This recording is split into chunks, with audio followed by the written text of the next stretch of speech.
It's becoming increasingly clear that our economy is beginning to slow down, entering a slump, if not a recession. Here are just a few of the recent signs. Net job creation during December equaled a meager 18,000 jobs. As a result, unemployment spiked, rising from 4.7% to 5%, a substantial increase for just 1 month. Consumer spending seems to be losing steam, certainly as indicated by the all-important holiday season. Retail sales in December were expected to be flat, but instead fell 0.4 of a percentage point below the prior month.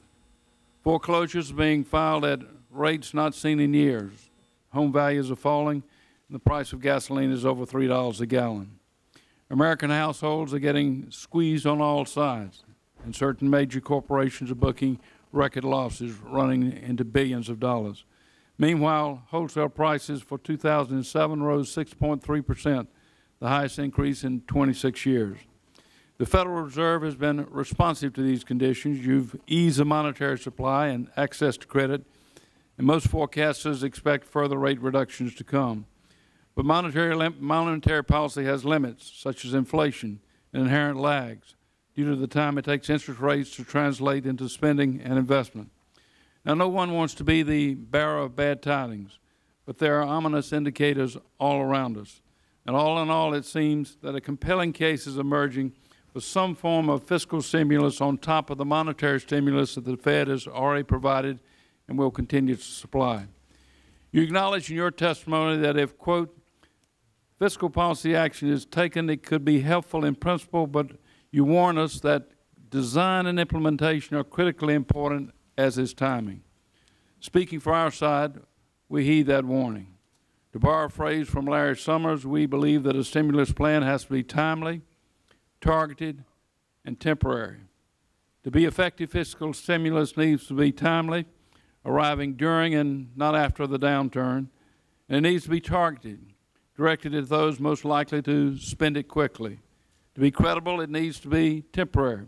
Otherwise, it runs the risk of becoming counterproductive, of driving up structural deficits and interest rates and undermining confidence in our commitment to fiscal discipline.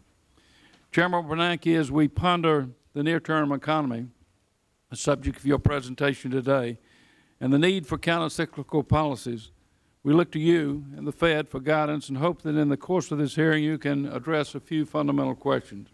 First of all, what are your views and the views of the Fed on the ominous signs I've just cited and other indications these portend a recession or at least a significant decline in the economy? Next, what actions has the Fed taken to date to avoid the risk of recession? How successful have these been?